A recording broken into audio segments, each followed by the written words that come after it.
ओम नमः शिवाय।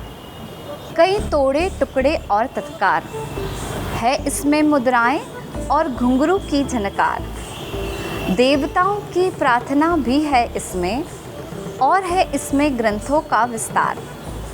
एक नर्तक जब देता है अपने भावों के साथ इस नृत्य को आकार, तब जाकर बनता है एक कथक कलाकार।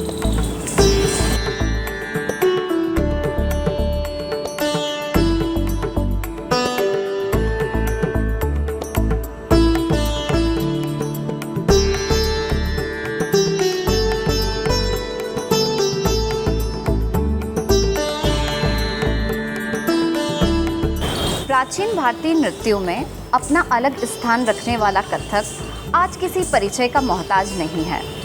विश्व में सौंदर्य बिखेर चुके इस कथक ने अपना लगभग सभी देशों में एक स्थान बना लिया है।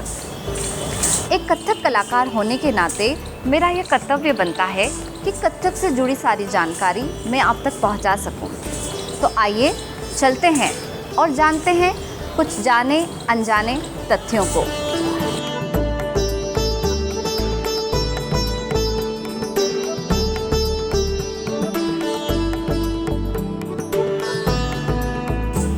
नृत्य का श्रृंगार है, नृत्य का संगीत है, नृत्य की आत्मा है घुंघरू।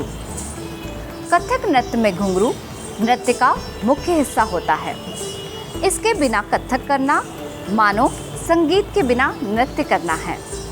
साथ ही इसका प्रयोग एक वाद्य यंत्र के रूप में भी किया जाता है।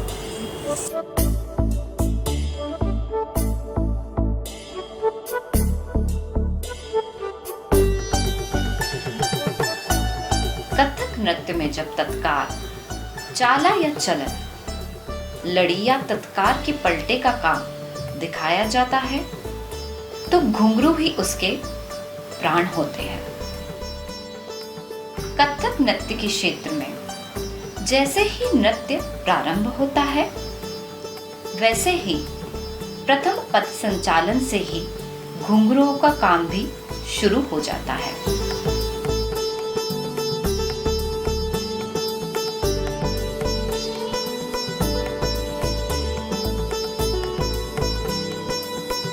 लाली मेरे लाल की जित देखूं उत लाल, लाली देखन मैं चली मैं भी हो गई लाल।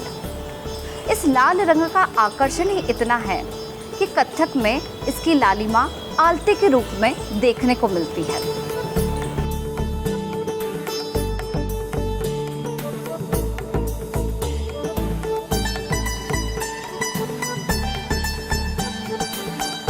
कथक में आलता हाथ और पैरों में लगाया जाता है और इसे लगाने से उसकी सुंदरता तो बढ़ती ही है, साथ साथ बनने वाली मुद्राएं और भी अधिक सुंदर दिखती है।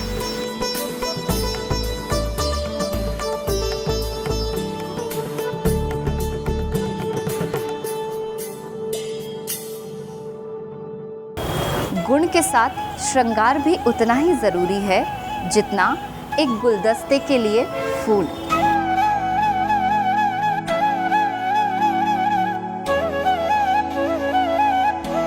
कथक नृत्य में भी नर्तक को श्रृंगार करना होता है।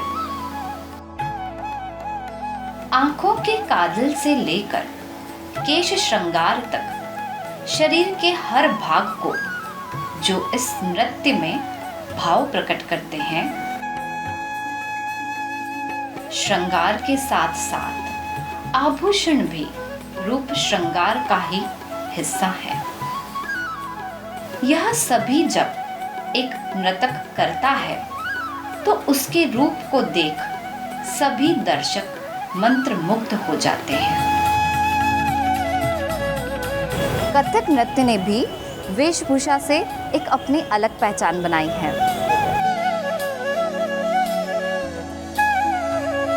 वेशभूषा ही मानव की पहचान होती है। हिंदू, मुस्लिम, सिख, ईसाई सबकी अपनी अलग वेशभूषा है बनाई। कथक नृत्य ने भी अपनी वेशभूषा से अपनी एक अलग पहचान बनाई है। वस्त्रों को इस प्रकार पहनाया जाए कि नृत्य करने वाले की सुंदरता सौम्य लगे और नृत्य करने में भी सरलता बनी रहे। गायन, वादन और नृत्य ये तीनों मिलकर ही संगीत कहलाते हैं। ये तीनों ही एक दूसरे के ऊपर आश्रित हैं और एक दूसरे के बिना अधूरे हैं। गीतम, वाद्यम तथा नृत्य त्रयम संगीत मुच्यते। जैसे सत, रज और तमस इन तीनों गुणों से मिलकर यह दुनिया बनी है, उसी प्रकार गायन, वादन और नृत्य ये तीनों तत्वों ने मिलकर ही संगीत का संसार रचाया है। इनमें से किसी एक के भी न होने पर संगीत को पूर्णता प्राप्त नहीं हो सकती। गजरे से लेकर घुंघरू तक, दुपट्टे से लेकर आलसे तक, जब नर्तक है तैयार तब जरूरी है रंगमंच का आधार। किसी भी कला को देखने के लिए दर्शक आवश्यक हैं और रंगमंच वह स्थान है जहां कलाकार अपने भावों को नृत्य के माध्यम से दर्शकों के सामने दर्शाता है। रंगमंच लाइट्स, साउंड के साथ जुड़कर एक ऐसा स्थान बन जाता है जहां दर्शक बैठकर नृत्य कला का आनंद उठा सके। वैसे तो कथक का जन्म हड़प्पा में पाई गई कांसे की नृत्य की मूर्ति से माना जा सकता है, क्योंकि नृत्य की शुरुआत के बारे में इससे प्राचीन तथ्य नहीं है।